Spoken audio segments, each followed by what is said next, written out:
అందరికీ నా నమస్కారాలండి. ఇప్పుడు మీరు చూస్తున్నది కాకతీయ యూనివర్సిటీ సెమిస్టర్ 2 పేపర్ 5కి సంబంధించినటువంటి ఏవైతే టాపిక్స్ ఉన్నాయో అవి ఉన్నటువంటి ప్లేలిస్ట్ అనేది మీరు చూస్తున్నారు. ఇప్పుడు మనం ఈ వీడియోలో వచ్చేసి ఏదైతే సెమిస్టర్ 2 పేపర్ 5 లిటరరీ క్రిటిసిజం ఉందో ఆ లిటరరీ క్రిటిసిజాన్ని మనం అయితే ఇప్పుడు చూడబోతున్నాం. Functions of criticism, kinds of criticism, principles of criticism, Aristotle's classification of genres, definition of tragedy, catharsis, Mansis, plot characterization, hamartia, neoclassical criticism, fancy and imagination, poetic diction, touchstone method. ఇవి యాక్చువల్గా unit 1లో ఉన్నాయి, ఏది paper 5లో. వాటిని మనం అసలు ఏంటో చూద్దాం. Criticism అంటే విమర్శించడం. దేన్నైనా విమర్శిస్తారు, మంచిని విమర్శిస్తారు, చెడుని విమర్శిస్తారు. ఈ క్రిటిసిజంలో కన్స్ట్రక్టివ్ క్రిటిసిజం ఉంటుంది and as well as destructive కూడా ఉంటుంది. అంటే ఏంటంటే క్రిటిసిజం టు డిస్ట్రక్ట్ అనమాట. దేన్నైనా నాశనం చేయడానికి కూడా క్రిటిసిజం అనేది ఉపయోగపడుతుంది, అలానే కన్స్ట్రక్ట్ చేయడానికి కూడా ఉపయోగపడుతుంది. Criticism means looking at something carefully and talking about its good and bad parts. ఏంటంటే మంచి ఏంటి, అందులో చెడు ఏంటి అనేది ఈ క్రిటిసిజంలో మనం చూస్తాం. In literature it means studying books, poems and plays to understand what makes them great or weak. యాక్చువల్గా క్రిటిసిజం ఎందుకు ఉపయోగపడుతుంది అంటే what makes it great or what makes it weak అనేది మనకు తెలిసిపోతుంది. దానివల్ల ఏం చేయొచ్చు, ద బెస్ట్ మెటీరియల్ ఏదైతే ఉందో, ద బెస్ట్ లిటరేచర్ ఏదైతే ఉందో అది ప్రొడ్యూస్ చేయొచ్చు. It helps people appreciate and improve writing. Improve అవుతుంది రైటింగ్, చెప్పుకున్నాం కదా. ద బెస్ట్ అనేది బయటికి రావడానికి క్రిటిసిజం అనేది అవుతుంది. Critics explain if a story is interesting, if character feels real are if message is clear. ఏంటంటే క్రిటిక్స్ ఎక్స్ప్లెయిన్ చేస్తారు ఇంట్రెస్టింగ్గా, క్యారెక్టర్స్ అనేది రియల్గా ఉన్నాయా అండ్ మెసేజ్ అనేది క్లియర్గా ఉన్నా. Just like teacher gives feedback on homework, critics give there opinions on books. ఈ విమర్శకులు ఎవరైతే ఉన్నారో, సినీ విమర్శకులు ఉంటారు, పుస్తక విమర్శకులు కూడా ఉంటారు. అయితే ఈ విమర్శ అనేది కన్స్ట్రక్టివ్ క్రిటిసిజం ఏదైతే ఉందో దానికి సంబంధించి మనమైతే జనరల్గా ఒప్పుకునేది అదే. కన్స్ట్రక్టివ్ క్రిటిసిజం ఎప్పుడైతే ఉంటుందో దానివల్ల ఏంటంటే బెస్ట్ అవుట్పుట్ నెక్స్ట్ అవడానికి ఉపయోగపడుతుంది ఆ క్రిటిసిజం అనేది.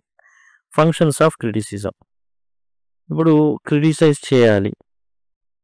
సో దాంట్లో ఏముంటాయి క్రిటిసిజంలో? The main job of criticism is to help people understand, enjoy literature better. అర్థం చేసుకోవడానికి అండ్ ఎంజాయ్ చేయడానికి ఉపయోగపడుతుంది మెయిన్ జాబ్ క్రిటిసిజం. అంటే ఏంటి, సపోజ్ క్రిటిసిజం అంటే ఎట్లా ఉంటుంది అంటే, ఓ హోటల్ ఎట్లా వండుతుంది, చికెన్ బిర్యానీ వండేటటువంటి షెఫ్ ఉన్నాడు, అతను తయారు చేస్తాడు ఆ హోటల్లో, వెళ్ళి టేస్ట్ చేస్తాం. సో బుక్ని కూడా చదువుతాం, we taste it, we enjoy it. Then మనకి ఇష్టం లేని ఏవైతే ఉన్నాయో అంశాలని మనమైతే చెప్పడం జరుగుతుంది. It shows what makes a book or poem special and how it connects to real life. కాబట్టి ఎట్లా ఆ బుక్ అనేది కానీ, పోయం కానివ్వండి, ఏదైనా ఆర్టికల్ ఎందుకు స్పెషల్, నిజ జీవితానికి అది ఎలా లింక్ అవుతుంది. Critics help readers see hidden meanings and deeper ideas in stories. Critics ఒక్కొక్క క్రిటిక్ ఒక్కో రకంగా చెప్తాడు, అసలు రాసిన రచయితకు కూడా తెలియదు అంత డెప్త్ మీనింగ్ ఉంది, క్రిటిక్ వెలికి తీయచ్చు. They also guide writers to improve they work. ఆ కోణంలో ఇంప్రూవ్ చేయడానికి కూడా ఈ క్రిటిక్స్ చాలా ఉపయోగపడతారు అనమాట. Just like coach helps players get better in sports, critics help writers make their stories stronger. కాబట్టి లిటరేచర్లో ఏంటంటే ఎవరైతే క్రిటిక్స్ ఉంటాడో అతను ఏం చేస్తాడు, ఖచ్చితంగా ఎవరైతే ఆ వ్యక్తి ఎవరినైతే క్రిటిసైజ్ చేస్తాడో ఆ వ్యక్తి ఫర్దర్గా ద బెస్ట్ చేయడానికి ప్రయత్నించేటట్లుగా చేస్తాడు. అయితే ఇది నిజం అంటే మన నిజ జీవితంలో నిజం కాదు. వాడి మీద కేసులు వేస్తారు, వాడిని నానా రకాల బద్నాం చేస్తారు విమర్శకుడిని. నువ్వు మా సినిమాని విమర్శించే అంత వాడి అయ్యావా, ఇప్పుడు బుక్స్ అంటే ఏం లేదు. Books are turn into plays or ఇంతకుముందు బుక్స్ నుంచి డ్రామాలు చేసేవాళ్ళు. ఇప్పుడు డైరెక్ట్‌గా ఏందంటే మూవీస్ క్రియేట్ చేయడం. బుక్స్ కన్నా కూడా స్టోరీ రైటింగ్ రాసేసి డైరెక్ట్‌గా మూవీ క్రియేట్ చేయడం. చేసినప్పుడు ఎవరినైనా క్రిటిసైజ్ చేస్తే ఎట్లా ఉంటుందంటే డిఫరెంట్ లెవెల్‌లో మాకు నష్టం తెప్పించావు కాబట్టి మేము మీ మీద కేసులేస్తాం. ఈ విధంగా ఉంది పద్ధతి. Kinds of criticism. ఈ విమర్శల్లో ఉన్న పద్ధతులేంటి? చూడండి, జనరల్ మామూలుగా అయితే కన్‌స్ట్రక్టివ్ క్రిటిసిజం అనేదాన్ని వెల్కమ్ చేస్తారు ఎవరైనా సరే. కన్‌స్ట్రక్టివ్ క్రిటిసిజం అంటే ఏంటంటే ఉన్న మంచిని చెబుతూ ఏదైతే ప్రాబ్లమాటిక్ ఉందో అంతవరకు చెప్పడం కన్‌స్ట్రక్టివ్ క్రిటిసిజం. నెక్స్ట్ ఇంప్రూవ్ అవుతాయని ఆశిస్తున్నాను అంటూ ఎండ్ అవుతుంది. అయితే ఇక్కడ మనకేందంటే చాలా క్రిటిసిజం చేయమంటే జనరల్ మూవీ పార్ట్‌కొచ్చేస్తే ఏకిపడేస్తారు. అసలు ఏం లేదు, విలువలు ఏం లేవు, అంతా జీరో, శూన్యం, డబ్బులు పెట్టి వెళ్ళడం వేస్ట్. This is destructive. అంటే క్రిటిసైజ్ ఎట్లా చేస్తున్నారంటే ఒకదాన్ని నాశనం చేయడానికి చేస్తున్నారు. ఇక్కడ మనకి లిటరేచర్ పార్ట్‌కొచ్చేసి there are different types of criticism. ఇప్పుడు చెప్పుకున్నట్టు కన్‌స్ట్రక్టివ్ క్రిటిసిజం ఉంది. డిస్ట్రక్టివ్ క్రిటిసిజం ఉంది. ఇట్లాంటివి ఉండడం అయితే జరిగింది. అయితే ఇక్కడ మనం లిటరేచర్ పార్ట్‌లో some focus on the beauty of writing. Aesthetic criticism ఉంటుంది. ఎంత అందంగా ఉంది, అంటే ఎంత భావాత్మకంగా ఉంది, మనకెంత నచ్చింది. ఓ మూవీ చూస్తే అసలు చాలా ఆనందం ఇస్తుంది. ఆ పిక్చర్ క్వాలిటీ కానీ. ఈస్థెటిక్ క్రిటిసిజం చేయొచ్చు. Some study history and background. Historical criticism ఉంటుంది. ఓకే. బ్యాక్‌గ్రౌండ్ వాటిని చదివి ఇట్లా కాదు, ఇట్లా ఉండాలి. And some check if story teaches good values. Moral criticism ఉంటుంది. జనరల్‌గా మన తెలుగు సినిమా ఏది కూడా మోరల్ క్రిటిసిజంకి అందదనమాట. అంటే అన్నీ కూడా మోరల్ వాల్యూస్ అనేవి ప్రాపర్‌గా ఉండవు. అన్నీ కూడా వదిలేశారు, గాలికి వదిలేశారు. కాబట్టి క్రిటిసిజం చేసేటప్పుడు చాలా రకాలుగా క్రిటిసైజ్ అయితే చేయొచ్చు. ఈస్థెటిక్ క్రిటిసిజం చేయొచ్చు, ఆర్ హిస్టారికల్ క్రిటిసిజం చేయొచ్చు, మోరల్ క్రిటిసిజం చేయొచ్చు. There is also practical criticism where critics explain books in a way that helps readers understand them easily. కాబట్టి ప్రాక్టికల్ క్రిటిసిజం కూడా చేయొచ్చు. దీనివల్ల ఏంటంటే బుక్స్‌ని చాలా ప్రాక్టికల్‌గా ఈజీగా ఏముంది డెప్త్ ఈజీగా అర్థమయ్యేటట్లు చేయడానికి. Each type looks at literature from a different angle just like different teachers explain subjects in different way. ఒకే సబ్జెక్ట్‌ని డిఫరెంట్ టీచర్స్ డిఫరెంట్ యాంగిల్స్‌లో బోధిస్తారు. అట్లానే క్రిటిసిజం కూడా అంతే. Principles of criticism. క్రిటిసిజంలో ఉండేటటువంటి ప్రిన్సిపల్స్ ఏంటి? సూత్రాలు. Criticism follows some rules to be fair and useful. Criticism అన్నారు కదా అని ఊరికే నోటికి వచ్చినట్టు మనం అనేస్తే విమర్శించడం నాలుక ఎట్లయినా తిరుగుతుంది. ఏదైనా మాట్లాడేస్తుంది.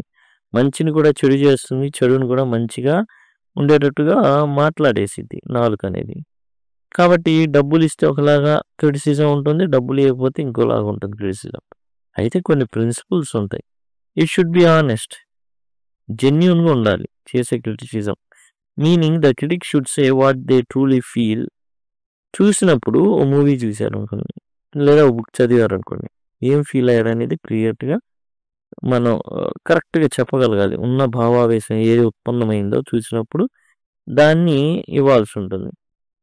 ఆ feedback. It should be knowledgeable. జ్ఞానాన్ని పంచే విధంగా ఉండగలగాలి. Meaning the critic must understand literature well. ఆ సాహిత్యాన్ని చాలా జాగ్రత్తగా తెలుసుకొని ఉండాలన్నమాట. It also be helpful guiding writers, readers without being rude. ఎట్లా దురుసుగా ఇష్టం వచ్చినట్టుగా చెప్పడం కాదు. ఎట్లా ఉండాలి? హంబుల్‌గానే చెప్పాలి. Just like a doctor checks patients carefully before giving medicine, a critic must study book well before judging it. ఓ పుస్తకాన్ని చదువుతున్నా ఎట్లా ఉండాలంటే డాక్టర్ పేషెంట్‌ని చెక్ చేసినట్టుగా ఉండాలి. కత్తి పెట్టి కోసేస్తా ప్రతిదానికి అట్లా ఉండదు కదా.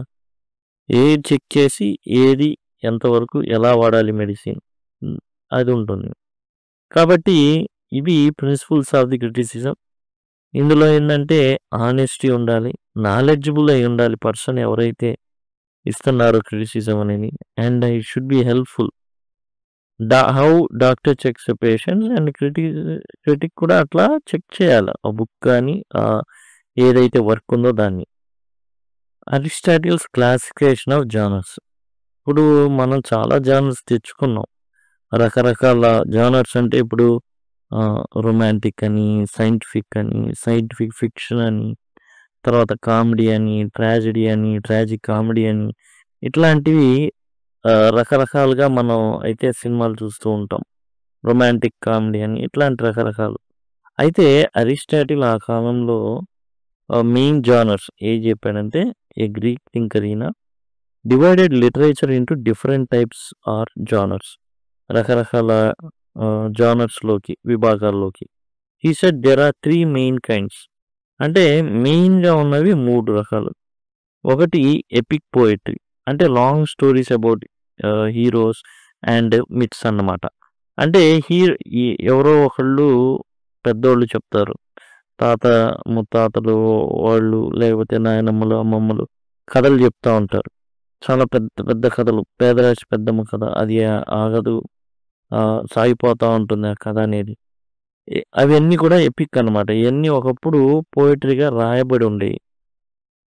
ఎపిక్ పోయిటరీ రామాయణ మహాభారతాలు అవి కూడా ఎక్కడో రాయబడ్డ కాదు, చెప్పుకుంటా వచ్చారు. రకరకాల వ్యక్తులు దాన్ని మరలా తిరిగి రాయడం అయితే జరిగింది.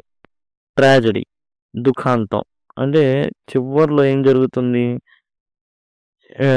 చావుతోనో బాధతోనో ఎండ్ అయిపోతుంది. ఆ తర్వాత మనం చూసుకుంటే comedy, funny plays that make people laugh, సుఖాంతాలు అయ్యేవి, అంటే మంచి ఎండ్ అనేది ఉంటుంది. మెయిన్ ఏంటంటే ఎపిక్ పోయట్రీ, ట్రాజెడీ, కామెడీ ఈ 3 కూడా ఉంటాయన్నమాట. జనరల్ మెయిన్ ఆయన చెప్పిన జానర్స్లో. ఆయన ట్రాజిక్ కామెడీకి ఒప్పుకోవాలా, అంటే ట్రాజిక్ కామెడీ అంటే ఏంది, మనిషి జీవితంలో ట్రాజెడీస్ ఉంటాయి, కామెడీస్ ఉంటాయి.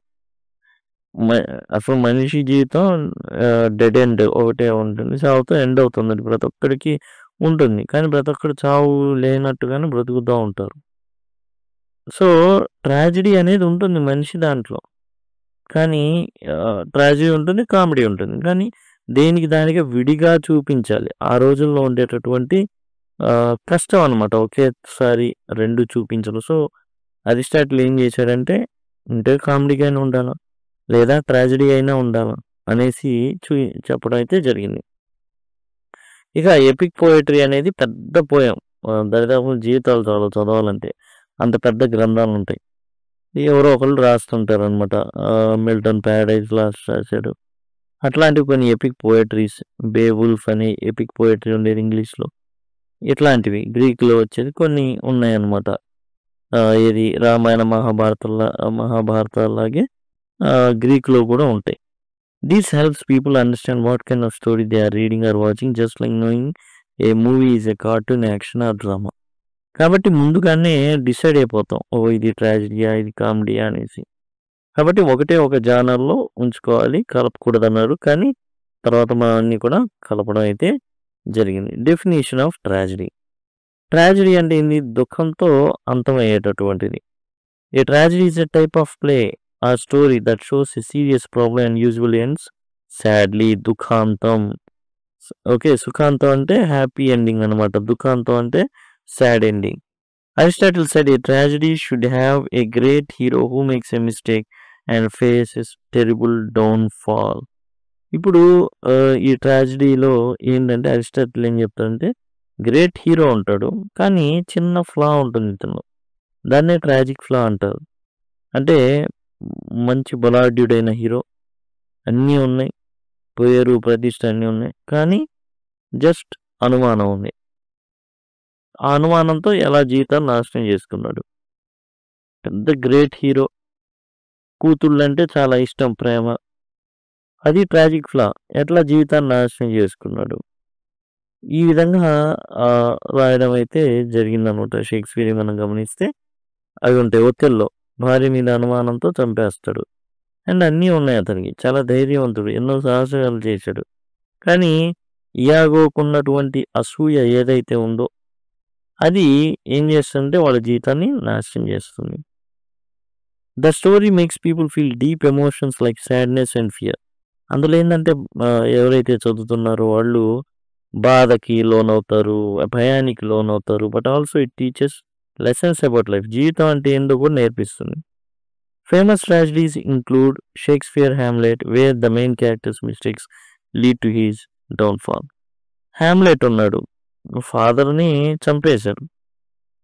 ఈ ఫాదర్ని చంపేస్తే ఆ ఫాదర్ ఏం చేస్తాడు, దయ్యమై వచ్చి చెప్తాడు, అరే ఇట్లా నా బ్రదర్ ఇట్లా చంపింది అనేసి చెప్తాడు.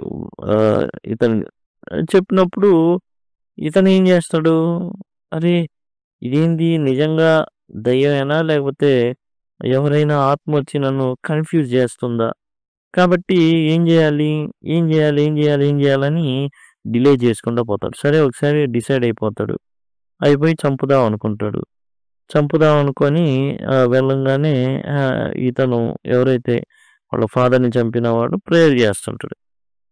వెనకాలకి వెళ్ళేసి వేసి పడేస్తే డైరెక్ట్గా స్వర్గానికి వెళ్ళిపోతాడు. కాబట్టి ఇప్పుడొద్దు, వాడు మంచిగా తాగుతున్నప్పుడు, తిరుగుతున్నప్పుడు, పాపాలు చేస్తున్నప్పుడు అప్పుడు చంపితే నరకానికి వెళ్ళిపోతాడు, అప్పుడు వెరీ గుడ్ బాగుంటుంది అనుకుంటాడు. దానికి ఈ చిన్న ఫ్లా వల్ల డిలే అనేటటువంటి దానివల్ల ఎన్ని ప్రాణాలు పోతాయంటే టోటల్గా హామ్లెట్ కూడా తన ప్రాణాన్ని పోగొట్టుకుంటాడు. తర్వాత క్యాథర్సిస్ అంటే రిలీజ్ ఆఫ్ స్ట్రాంగ్ ఎమోషన్స్. సింపుల్గా క్యాథర్సిస్ అంటే ఏమని చెప్పాలంటే, మీరు ఒక సినిమా చూస్తున్నారు, గీతాంజలి చూస్తున్నారు, లేకపోతే ఏదో ఒకటి చూస్తున్నారు, మరో ప్రపంచం ఏదో ఉంటుంది సినిమా, ఓకే, ఇదేంటంటే చూస్తున్నప్పుడు ఏం జరిగింది, కన్నీళ్ళు వచ్చేస్తాయి పడపడ మనకు తెలియకుండానే పెద్ద ఎమోషన్ అవుట్ బర్స్ట్కి లోన్ అవుతాం. స్ట్రాంగ్ ఎమోషన్ అనేది వస్తుంది. Sadness or fear after watching a tragedy. ఒక ట్రాజడీ మనం ఎక్స్పోజ్ అయినప్పుడు విపరీతమైన మూడ్ ఆఫ్ అవుతుంది అండ్ బాధేస్తుంది, కన్నీళ్ళు వచ్చేస్తాయి. When people watch sad play they feel sorry for characters. ఆ క్యారెక్టర్స్ పట్ల చాలా చాలా బాధని చూపిస్తారనమాట. And their emotions become lighter. అయితే ఇంకో విషయం ఏంటంటే, వీళ్ళలో కూడా ఎక్కడో గూడు కట్టుకొని ఏదో బాధ ఉంటుంది, అది ఏమవుతుంది అంటే లైటర్ అయిపోతుంది. సపోజ్ లవ్ ఫెయిల్యూర్ ఒక అతనికి, ఇతను ఏం చేశాడు, ఒక సాడ్ స్టోరీ చూశాడు, ఒక ట్రాజడీ చూశాడు, సేమ్ లవ్ ఫెయిల్యూర్ చూసినప్పుడు అతను ఏదైతే ఎక్స్పోజ్ అయ్యి ఏదైతే బాధ లోపల దాగిపోయిందో అదంతా కూడా గుర్తుకొచ్చేసి ఒక్కసారిగా కన్నీళ్ళు వచ్చేస్తాయి. అరే నాలాంటోడు ఇంకోడు ఉన్నాడురా, నా సినిమానేరా ఇది, అరే అంటే చాలామంది ఇట్లా ఇదవుతారా అనేసి. Aristotle believe that tragedy helps people understand and manage their own feelings. దాంతో అరిస్టాటిల్ ఏం నమ్మాడంటే, ట్రాజడీ అనేది జనాలకు హెల్ప్ అవుతుంది. ఎలా హెల్ప్ అవుతుంది, ఈ విధంగానే, అరే ఎన్నో కష్టాలు ఉంటాయిరా మనిషికి, మిగతా వాళ్ళు కూడా ఎక్స్పోజ్ అవుతారు అనేది. అట్లానే సైకలాజికల్గా ఏదైతే మనం ఇంకో చెప్పాలి అంటే వాంతులు అనమాట, ఎమోషనల్ డయేరియా, అది జరిగిపోతుంది. విపరీతంగా మనం ఏం చేస్తాం, బాధపడేస్తాం, ఉన్న ఎక్కడో లోపల దాగున్నది అవుట్ బర్స్ట్ అయిపోతుంది. అది అరిస్టాటిల్ యొక్క ఒపీనియన్. క్యాథర్సిస్ అంటే మనం మూవీ చూసేటప్పుడు ఏడవడం, అది క్యాథర్సిస్ అవుతుంది. తర్వాత మనం చూస్తే మిమీసిస్ మీన్స్ ఇమిటేషన్ చేయడం, అనుకరించడం. Aristotle said that literature, art and drama copy real life. Aristotle ప్రకారం ఏంటంటే మిమిసిస్ ఏంటంటే, ఎక్కడి నుంచో రావు నాటకాలు, ఇవన్నీ కూడా నిజ జీవితంలోనే పుట్టుకొని వస్తాయి. These are copied from real life events. Stories show how people act, how they feel and how things happen in the world. ప్రపంచాన్ని పరిచయం చేస్తుంది ఏదైతే నాటకం కానీ ఇవన్నీ కానీ. ఒక చిన్నపిల్లవాడికి చాలా విషయాలు తెలిసే మూవీ చూడడం వల్ల, అంటే చాలా విషయాలు కూడా సైడ్ ట్రాక్ అవుతాడు, అది వేరే విషయం. Even fantasy stories are based on real emotions and ideas. మనం ఫ్యాంటసీ అనుకునే సైంటిఫిక్ ఫిక్షన్ ఇవన్నీ ఏది చూసినా హ్యూమన్ రిలేషన్స్ సేమ్ అంతే ఉంటుంది. సపోజ్ ఇప్పుడు టైటానిక్ ఎంత బాగా చూపించినా హ్యూమన్ రిలేషన్స్ని, ఒక లవ్ స్టోరీ చూపించడమే. These helps people learn about life by watching or reading story, just like kids learn by copying adults. ఎట్లా అయితే పెద్దవాళ్ళని చూసి చిన్నపిల్లలు నేర్చుకుంటారో అట్లానే జీవితాన్ని కొంతమంది మూవీస్ ద్వారా తెలుసుకుంటారు. అంటే ఇక్కడ బుక్స్ ద్వారా, యాక్చువల్గా లిటరేచర్, బట్ ఇప్పుడేందంటే వాట్ ఈస్ లిటరేచర్ అంటే యాక్చువల్‌గా ఎట్లా ఉంటుందంటే ప్రాసెస్ ముందు బుక్ రైటింగ్ ఉంటుంది. బుక్ రాస్తారు ఎవరో ఒకళ్ళు. అది బాగా హిట్ అవుతుంది. దాన్ని మూవీగా తీసుకుంటారు. ఉదాహరణ 'హ్యారీ పాటర్' ఆమె రాసింది ఫస్ట్ ఏదో అట్లా రెండోది, మూడో దానికి బాగా పేరొచ్చేసింది బుక్స్. వ వ ఏం చేశారు దాన్ని ఓ మూవీ కింద మలిచారు. తర్వాత 3 బుక్స్ అట్లా వచ్చేసిన తర్వాత. టోటల్‌గా 8 బుక్స్, 8 మూవీస్ అనేవి తీయడం జరిగింది. కాబట్టి ఏందంటే అది ప్రాసెస్. అయితే ఇప్పుడేంటి డైరెక్ట్‌గా మన తెలుగులో చూసుకుంటే ఎవరు బుక్ కొంతమంది కాపీ కొట్టేస్తారు. అది వేరే విషయం. డైరెక్ట్‌గా సినిమా స్టోరీ రాసేసుకుంటారు. దాన్ని ఏం చేస్తారు మూవీగా తీసేస్తారు. కాబట్టి ఈ పుస్తకాలు చదవడం ద్వారా కావచ్చు, మూవీస్ చూడడం ద్వారా కావచ్చు, జీవితాన్ని కొంచెం అర్థం చేసుకోగలరు అనేసి. నెక్స్ట్ వచ్చేసి plot and characterization. Plot is the main story of book or play, the sequence of events that happen. Plot అంటే కథండి. Main story of a book అనమాట ప్లాట్ అంటే. It usually has beginning, middle and end. ఈ plot ఏంటంటే starting ఉంటుంది, middle ఉంటుంది, end ఉంటుంది. Characterisation is how writers create and describe the people in the story. Characterisation అంటే ఏంటంటే ఒక్కొక్క పాత్ర ఎలా ఉంది, ఎలా బిహేవ్ చేస్తుంది, ఎలా క్రియేట్ చేయబడింది, అది క్యారెక్టరైజేషన్. ఒక క్యారెక్టర్ ఉంటుంది, తల పొగరు ఎక్కువగా ఉంటుంది, ఏమాత్రం కూడా తల వంచడు, అలా ఉండిద్ది. సో దాన్ని క్యారెక్టరైజేషన్ అట్లా చేశారండి. A good plot keeps readers interested and strong characters make the story feel real. కాబట్టి గుడ్ ప్లాట్ ఏదైతే మంచి కథ ఉందో అది చదివే వాళ్ళని చాలా ఇంట్రెస్ట్గా ఉండేట్లు చేస్తుంది. స్ట్రాంగ్ క్యారెక్టర్స్ ఏంటంటే నిజ జీవితంలో చూసినట్టుగానే ఉంటాయి. Just like a game needs rules and players, A story needs plot and characters to work well. ఎట్లా అయితే గేమ్లో రూల్స్ అండ్ ప్లేయర్స్ ఉంటారో అట్లానే స్టోరీలో కూడా ప్లాట్, క్యారెక్టర్స్ అనేవి ఉంటాయి. నెక్స్ట్ హమాషియా. హమాషియా అంటే ఏంటంటే ట్రాజిక్ ఫ్లా. ఒక వీక్నెస్ ఉంటుంది హీరోలో. ట్రాజిక్ హీరోలో ఉండేది ఏంటంటే ఒక వీక్నెస్ ఉంటుంది. ఆ వీక్నెస్ అతని యొక్క పతనానికి దారితీస్తుంది. దాన్ని హమాషియా అంటారు. అది గర్వం కావచ్చు, అది అనుమానం కావచ్చు, అట్లా వేరే వేరే రకంగా ఏదైతే ట్రాజిక్ ఫ్లాస్ అన్నమాట ఇవన్నీ కూడా. ఇట్ కెన్ బి ప్రైడ్, గర్వం కావచ్చు, కోపం కావచ్చు, బ్యాడ్ చాయిస్ కావచ్చు. మ్యాక్బెత్ కనుక మనం చూసినట్లయితే hero wants too much power. Already ఉన్నాడు, కింగ్ అయిపోవాలి. కాబట్టి కింగ్ అయిపోవాలి ఎట్లయినా సరే, వెంటనే అయిపోవాలి. ఎట్లా వచ్చినది? ఓ ముగ్గురు శుద్ర పూజలు చేసేవాళ్ళు మంత్రగత్తెలు ఏదో విషయం చెప్తారు, దానికి ఇదైపోయి రాజుని చంపేస్తాడు. అక్కడి నుంచి పతనం అనేది మొదలవుతుంది. అరిస్టాటిల్ సెడ్ దట్ హమాషియా makes characters feel real because real people make mistakes. హమాషియా ఉంది అంటే ట్రాజిక్ ఫ్లా. ఈ ట్రాజిక్ ఫ్లా అనేది ఈ ట్రాజిడీస్ ఏవైతే ఉన్నాయో ఈ ట్రాజిడీస్లో ఉన్నటువంటి వ్యక్తులు హమాషియా ఉంటుంది. అంటే హీరో మొత్తం సూపర్ మంచి ఓడ ఎట్లా అయితే ఉన్నా అట్లా ఉంటుంది. కానీ చిన్న రంధ్రం పడితే ఓడకి ఎట్లా మునిగిపోతుందో, ఎంత పెద్ద పడవైనా కానీ ఏమవుతుంది? మునిగిపోతుంది. అట్లానే హమాషియా కూడా అంతే. హమాషియా అనేది రంధ్రం లాంటిది. ఆ పెద్ద క్యారెక్టర్లో ఏదైతే ట్రాజిక్ హీరో ఉన్నాడో అతనిలో ఒక చిన్న లోటు అనమాట అది హమాషియా అనేది. సో ఆ మిస్టేక్ వల్ల అతను నాశనం అవడం అయితే జరుగుతుంది. Neo classical criticism way of judging literature based on strict rules, logic and tradition. Strict rules ఉంటాయి, లాజిక్ ఉంటుంది, ట్రెడిషన్ ఉంటుంది. ఇందులో క్రిటిసైజ్ చేసే దాంట్లో పక్కా రూల్స్, లాజిక్గానే ఉంటాయి. 17th, 18th centuries believe that literature should follow order, balance and reason. ఒక order ఉండాలా, ఒక బ్యాలెన్స్ ఉండాలా, రీజన్డ్గా వెళ్ళాలి. They admired Greek and Roman writers and thought literature should teach morals while also being beautiful.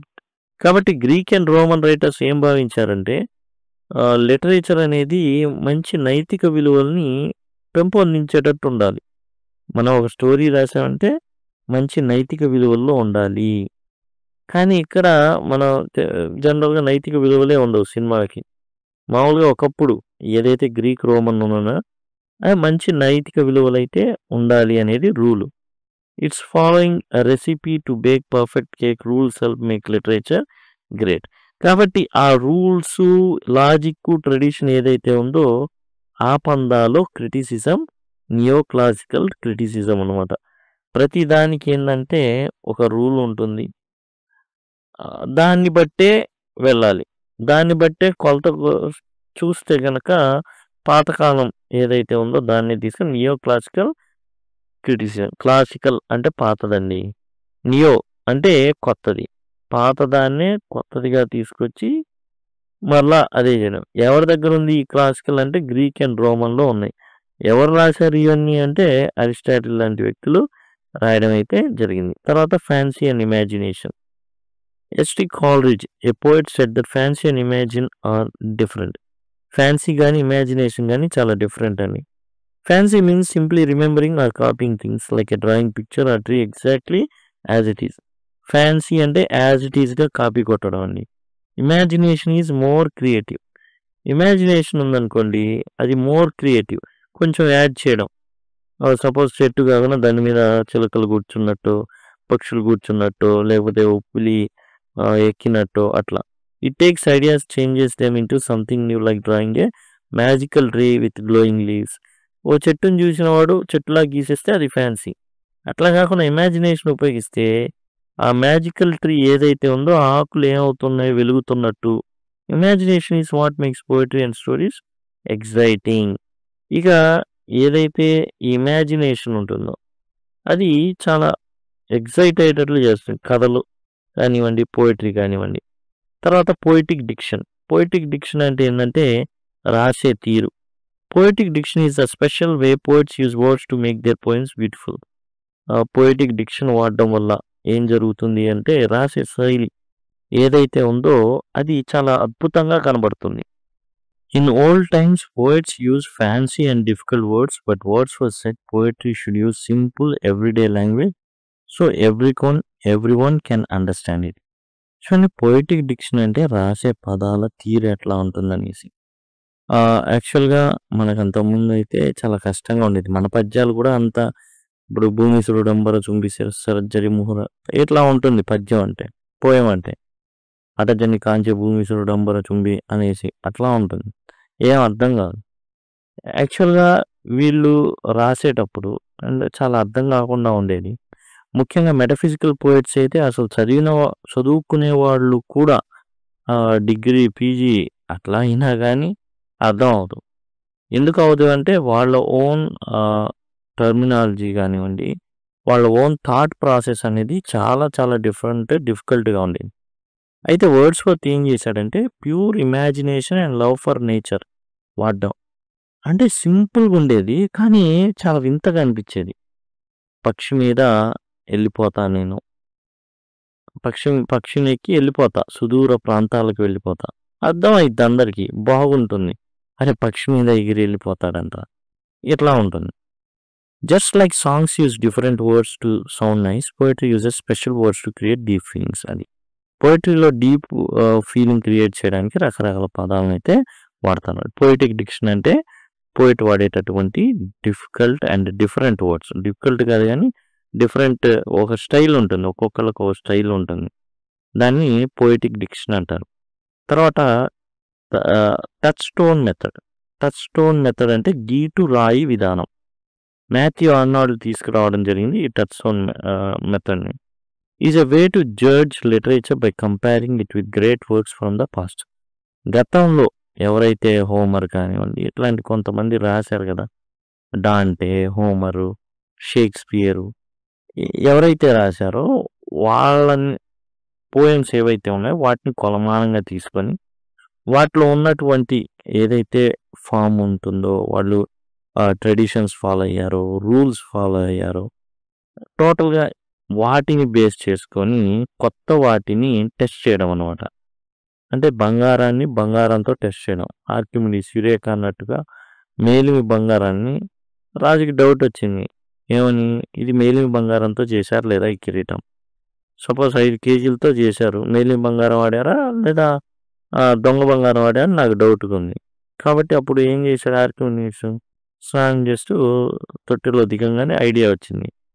ఏందంటే 5 కేజీల మేలిమి బంగారం ఇవ్వండి నాకన్నాడు. తీసుకొచ్చాడు. వాటర్‌లో ముంచాడు. ఎన్ని వాటర్ పోయినాయో అలానే 5 కేజీల కిరీటాన్ని ముంచాడు. ఎన్ని వాటర్ పోయినాయో చూసుకున్నాడు. చూసుకొని ఇది మేలిమి బంగారందే అని చెప్పాడు. అట్లానే ఇక్కడ కూడా ఏందంటే సేమ్ డెప్త్ ఆఫ్ పోయట్రీ ఏదైతే హోమర్ కానివ్వండి, డాంటే కానివ్వండి, షేక్స్పియర్ కానివ్వండి, వాళ్ళది తీసుకొని కొత్త వాళ్ళ యొక్క పోయట్రీని అంచనా వేయడం. మనం గీస్తామే, గీసి మరి చెప్తాం ఇది రాయి ఉంటుంది, దాని మీద గీస్తాం. గీసేసి చెప్తాం అది అసలుదా నకిలీదా అని. అట్లా గీటు రాయిలాగా మార్చుకోవాలి అన్నది మాథ్యూ ఆర్నాల్డ్ యొక్క టచ్ స్టోన్ మెథడ్ అనమాట. He said that to know if a poem is good, we should compare it to masterpieces like Shakespeare's sonnets. Shakespeare sonnets లాంటి గీటు రాయితో మనం టెస్ట్ చేయాలి అని చెప్పాడు Matthew Arnold. Just like jewellers check gold by comparing with pure gold, Arnold said we should compare books with the best literature to see if they are valuable. ఎట్లా అయితే వాళ్ళు బంగారాన్ని ఇంకో ప్యూర్ గోల్డ్తో మనం చెప్పుకున్నట్టుగా ఆర్కిమిడీస్ ఎట్లయితే టెస్ట్ చేశాడో అట్లా మనం కూడా టెస్ట్ చేయాల్సి ఉంటుంది అనేసి మాథ్యూ ఆర్నాల్డ్ అయితే పేర్కొనడం అయితే జరిగింది. ఇదండి టోటల్గా మీకు ఐ కార్డ్స్ ఇక్కడ నుంచి వస్తూ ఉంటాయి. ఆల్రెడీ మీకు ప్లేలిస్ట్ అనేది డిస్క్రిప్షన్లో ఉంటాయి. ఇప్పుడు ఎండ్ స్క్రీన్స్ అనేవి కూడా మీకు 5 సెకండ్స్ తర్వాత కనబడతాయి. దయచేసి గమనించండి. లేదా సింపుల్గా లింక్ అని కనుక మీరు వీడియో కింద అడిగినట్లయితే నేను మీకు ఖచ్చితంగా లింక్ అనేది ప్రొవైడ్ చేస్తాను. Thank you. Thanks a lot.